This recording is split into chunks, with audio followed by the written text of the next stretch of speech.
Welcome to The Beam, where curiosity stirs conversations, taking us a step further into the future we desire.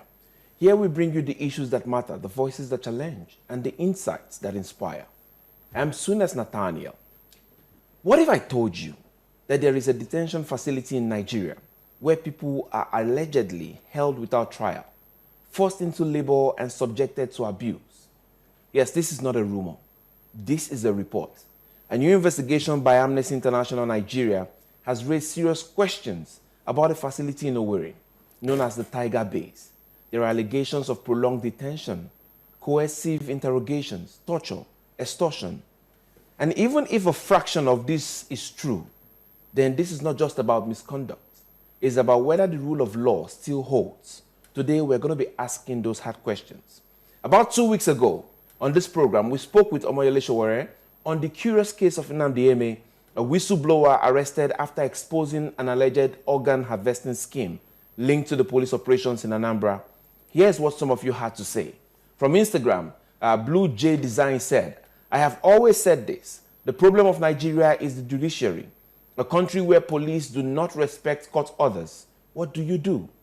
And then we go to Onyeze Peru. He wrote still on IG, "They killed my brother 2 years ago at Okuzu, SARS. He was never charged to court, and then he was dead." From Facebook, Nkem Wosu says, "Sometimes the important conversations are the ones that raise tough questions." And then Ahamba Chieka says, "Police brutality is a nightmare in this country. Someone must pay." And from X, Agumbandieze1 says, "Thank you for bringing attention to this injustice." And finally, Pomp D. Jude says, "The level of corruption in the Nigerian police is overwhelming." I thank you all for lending your voice to the issues that we continue to raise. Today, we are shifting gears. From reports of accountability, we're joining Mr. Issa Sanusi, a journalist turned human rights advocate who has led campaigns on freedom of expression, corporate accountability, and gender justice. He now leads Amnesty International Nigeria and is driving research, advocacy, and digital human rights campaign. You're welcome to the program, sir. Thank you, my pleasure. Yes, let us get now into that conversation because this is another very interesting, serious case. Yes. Like you heard, the last one was Eme, who was a whistleblower. Now we're talking about a facility in Owerri, all within the southeastern region. But my first important question will be, your report has been described as damning. And then are you saying that the Nigerian police, as we speak, are operating outside the law? Definitely. And that is the big point that we made in that report, and which is that the Nigerian police unit called Tiger Base, located in Owerri, Imo State, is operating outside the law, is operating with impunity, and is operating without any basis in the rule of books of rules. What we are saying is that impunity is going on there, and it is going on for so long, and it is going on with so much reckless impunity to the extent that we are calling the attention of everyone to join us in saying that it has to stop, and there must be accountability. It's not about stopping it, there must be accountability as well. Now, talking about the Tiger Base units and their operations, the question for me then would be, what is the strongest evidence that you guys have regarding this case as we speak? And does it show only just Tiger Base, or is this something that is systemic in Nigeria? Are we saying there's a systemic, foul play somewhere in the system when it comes to operations of the police? So let me take you back to pre-NSAS days. Before NSAS, we had SAS.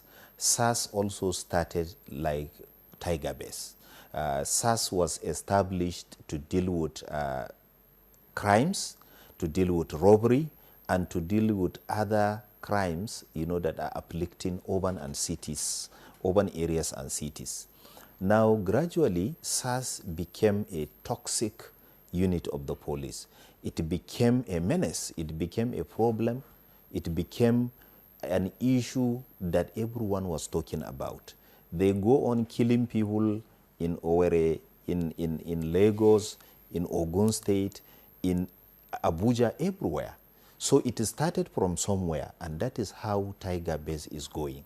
The pattern we are seeing, based on our experience of researching police activities in Nigeria since from 2003, we realized that gradually Tiger Base is transforming into the monster that was SARS. So the pattern is clear. The police will see a problem. For example, they say, okay, Tiger Base was established solely to deal with the menace of kidnapping in Imo State. And gradually, Tiger Base became something else. It started arresting people and holding them in detention unlawfully for political reasons, sometimes family disputes, sometimes just disagreements over a business deal. And these are civil matters that have nothing to do with their remit. They are set up to deal with kidnapping. So why are they going into this thing? And that was how SARS started. We had a situation to the extent that SARS, instead of dealing with crimes, they gradually became a unit of the police that was also intervening in civil matters, settling death. If there is a death issue between me and you, they will intervene and say that, okay, but it has nothing to do with them.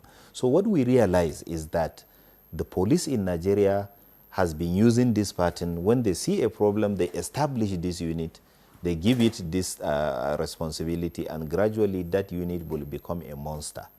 It will become a problem. It will become a danger to the society, and that is what Tiger Base has become. Does it become a problem because nobody monitors them afterwards? Well, I don't think the issue is monitoring. I think the issue is the whole system. Maybe, you know, we have been researching Nigerian police, I have been told you, since 2003, 2004, and we have done like 6 reports on the police. What is happening is that Nigerian police is enmeshed in so much corruption and systematic, you know, decay, which enable people to act with lawlessness as much as they like. Therefore, that is where the problem is. I don't think that this is, you know, an issue of one unit or something like that. I think it's an issue that has to do generally with the Nigerian police. You know, after NSAS, the Nigerian government promised that they are going to reform the police itself. They announced some measures. Unfortunately, it didn't materialize. People didn't see that translating into reality. No one expected that just a few years after NSAS, we are now having a very monstrous unit of the police gradually heading the way of NSAS. Now, tell us, did your findings really establish, you know, that they're saying, hey, there's legal detention of torture and all the illegal, you know, detention, there's torture? Did those findings really get to prove it beyond reasonable doubt that, yes, this is illegal, this is wrong? Is that how you guys did it? Is it a yes or no for you? You guys established that indeed torture is going on, illegal detention is going on? Well, at Amnesty International, we take evidence very seriously. And our research is always empirical based. We do it with evidence because we don't only look for one evidence. We look for layers and layers and evidence. If like 3 people told us that this is our experience, for us, in our standard, that is not enough. We need a lot of evidence. So when we are doing this research, it took us 2 years to finish this work. It's a very small issue, but it took us 2 years. We have been researching this issue. We have been talking with victims. We have been talking with people who survived Tiger Base, those who were held in Tiger Base. We have been speaking with lawyers. We have been speaking with families of those who died in Tiger Base. We have been speaking with people who were in Tiger Base for more than 2 years. In fact, there was somebody that we spoke with, he spent 800 days in Tiger Base. So we have autopsy reports showing the cause of death for some people. Therefore, what we have is a body of evidence, and we are ready to present all those evidence that we have to the police or to the Nigerian government to help them do their own investigation. And that was why, if you look at our report at the end, we always encourage the government to also do its own investigation, because we are not a court of law. We are only a human rights organization with capacity to carry out deep research, empirically based research with evidence. And when we gather that evidence, we are always willing and we always offer to share with the government, to share with the police, to make sure that we give them all the support, all the assistance, all the evidence they need.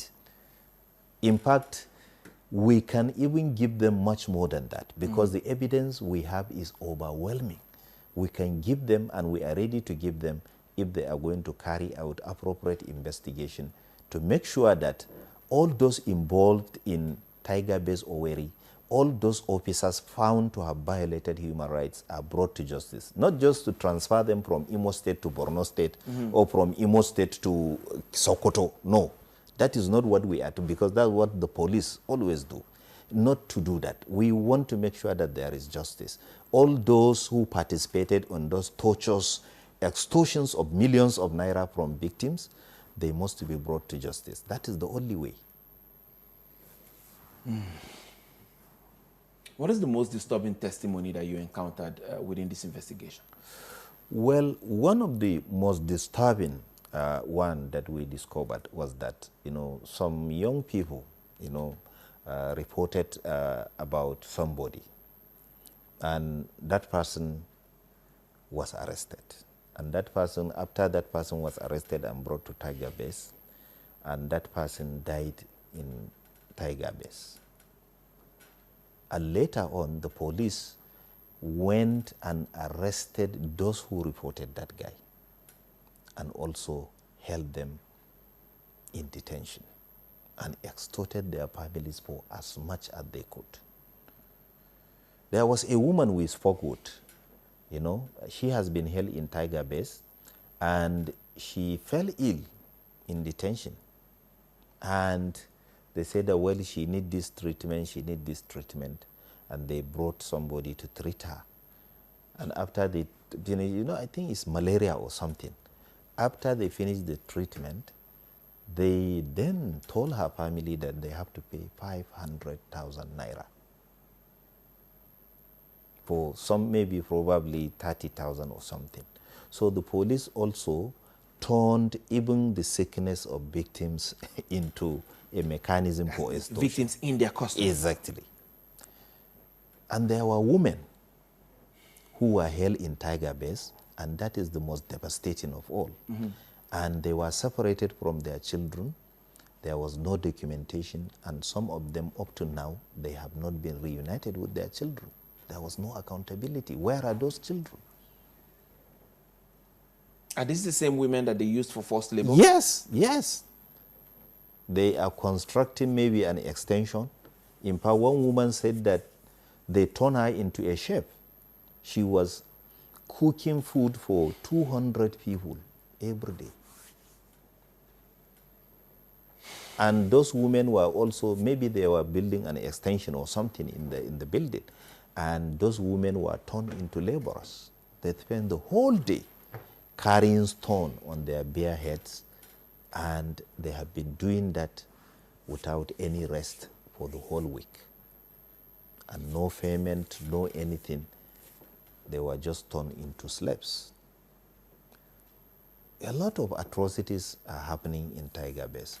Some people who are held there, maybe because of their political position or political opinion or political alignment, they were held there without any reason whatsoever, just because of the position, their position politically. Now, let me just quickly button, because we're going to break briefly. But before we get to that break, I want to ask you, are these, rogue officers, or is it a system there? Or is it just some rogue officers of the Tiger Base? I don't think, based on our investigation, I don't think it's some few rogue officers. I think that's the system at Tiger Base. That is the system. So it has become a center of cruelty, center of horror and terror. And that is why, people who go in there and survived are finding it very difficult to adjust to normal life because of the horror, because of the horrifying experience they had there. So it's not something on the margin, it's the general thing happening. And apart from that, we also have the issue of overcrowding in that place. where people sleep. Some people have to be standing, some have to be squatting, some have to stand so that others will sleep, and all the corridors of the detention facility are full of people every day, and they are there. And we also have a situation whereby some courts were used to detain people indefinitely. All right, you're watching The Beam, a place where the old is reckoned with, the future is interrogated, and power is held to purpose. Stay with us. We'll be right back. All right, welcome back. I'm in conversation with Mr. Issa Sanusi on the allegations surrounding Tiger Base and what they mean for Nigeria's rule of law. Let's continue this conversation. You said, none of these cases has led to prosecution so far. So what does that say about accountability in Nigeria? Well, we always say that accountability is one of the biggest issues. People believe that, well, when there is a problem, people have been tortured or they have been extorted, and then the matter will just go away on its own. So there is no accountability. We have pointed out in our report the various recommendations we have given. We have given recommendations to the police. We have given recommendation to the Nigerian government itself. We have given recommendation to the Police Service Commission, which is supposed to be an institution that discipline and manage the performance of the police. We have given recommendations to them, and all these recommendations center around the need to carry out a thorough, effective, independent, and impartial investigation into Tiger Base. All those people who held command of the center, all those who are responsible of detention, of everything in that place, they have to be tried. They have to be put through a trial, and they have to be held to account. Unfortunately, there is no accountability.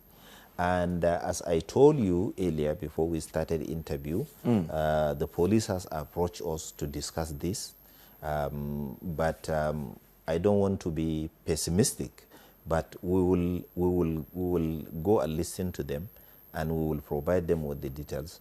But I am not, personally, I'm not confident that anything will come out. Is that based on your previous engagement with them? Yes. Because, I was around when the whole SARS started. When we started receiving complaints about SARS in Kano, SARS in Kaduna, SARS in Imo, SARS in Anambra, SARS in Lagos, SARS in Port Harcourt. It started, like this. And I know that at the end of the day, accountability was not there. When we were investigating SARS in those years, I remember that in 2019 and 2018, there were so many police officers that we have pointed out to have partake in extrajudicial execution and torture. And we told the police that you have to take action on these people. And what happened? They didn't do anything.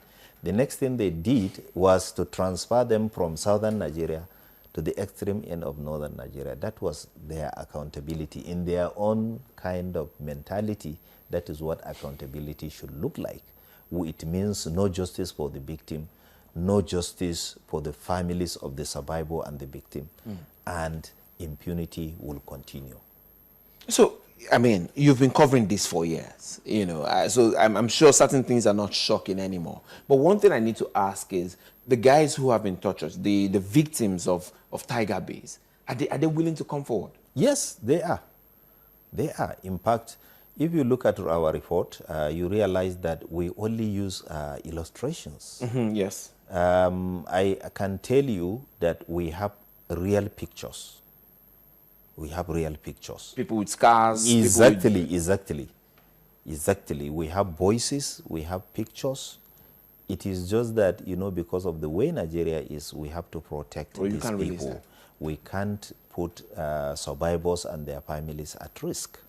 Because these people are still traumatized. They are still afraid. Even when they survived, they are still afraid of Tiger Base. The bad experience still stays fresh with them. Therefore, they are very, very afraid to even talk about it or to even put out their own picture. But we have evidence to show these scares to show some of the pictures. When you look at them and the bodies of these people, you will cry, because you will never believe that a human being can do such cruelty and wickedness to another human being.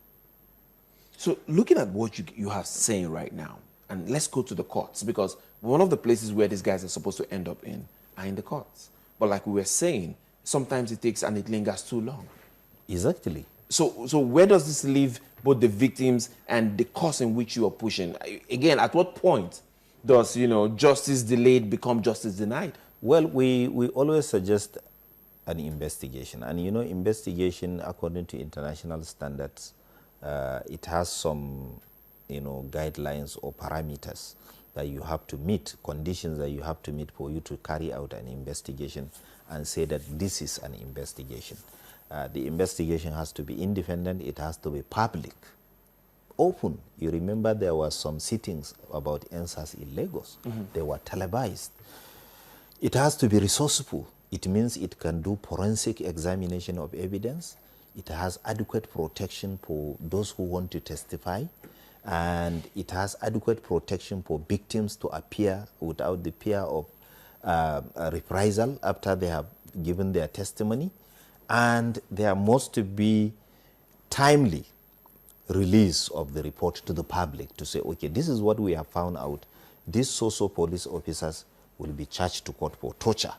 We have Anti-Torture Act signed in 2017, but it had never been used to punish anybody, and torture is still going on. So police officers who served in Tiger Base from so-so to so-so and commanders of the unit, they will be tried for these allegations based on these testimonies. This is where we should begin from. Unfortunately, I don't think the police and Nigerian government are ready for this kind of accountability. One of the extra things you guys were talking, and it's really disheartening when you hear something like that. One of the things you guys have been investigating of recent has been the, Nigerian authorities clamping down on people who have been speaking against the U.S. and Israel government when it comes to this war against Iran and all the rest. Where are we on that? Well, on that we issued a statement, and we said that nobody, no any country, no any leader should be protected from criticism. And people have the right to criticize the leader of any country. And criticizing a country or a government does not mean hatred, because, many Americans criticize Nigeria, they criticize our president, they call him names. But American government will never arrest them for just doing that. And therefore, if at all, an American can criticize Nigeria, can call Nigeria, our president, names, and American government cannot arrest them, why would Nigerian government be arresting people who criticize the president of America? Why? So what we are saying is that Nigeria is a sovereign and independent country. And we believe that there should be no interference by any other country, whether it is US or whatever, should not be interfering in our domestic matters. We are a country. But America would tell you that they never asked our authorities to arrest those people. Well, I don't know the background details. I don't know the details behind. But, as a human rights organization, we are focused on protecting the rights of everyone, not only the rights of individuals. Even a nation has a right to its sovereignty, and that is part of human rights. And what we are saying is that people should not be, subjected to that kind of arrest. Based on what they say. Based on what they say on social media. Because if at all we are being real and we are being, genuine and telling ourselves the truth, how many people will you arrest if you say that you are going to be looking at what people are posting on Facebook or Twitter? So that thing actually is a very shameful thing, that Nigerians who express their view on a war that is affecting us as well. Because the price of fuel now is 1,500 in my village. It is just within 1 week, the price has doubled from 700 something to 1,500. So it affects me, and there is nobody can tell me that I cannot comment about it. Therefore, what the DSS was doing was terrible, shameful, and unacceptable and unlawful, because they don't have the right to restrict people's opinion, to restrict people's right to criticize anybody. There is no any, symbol of power or symbol of authority that cannot be criticized. All right. We must thank you, Mr. Issa Sanusi, for your insight and candor, and for the work you're doing in advancing the rights and accountability. And I'm hoping that this conversation can spark something that will help the Nigerian people to see justice being met. Thank you very much for having me. All right. That's the much we can take on the beam today. We'll be leaving you with our top 5 videos of the week. I'm Soonest Nathaniel. And as always, I urge you, stay curious, stay informed, stay engaged, and keep beaming your light where it matters the most. May this great nation continue to rise and flourish. Bye for now.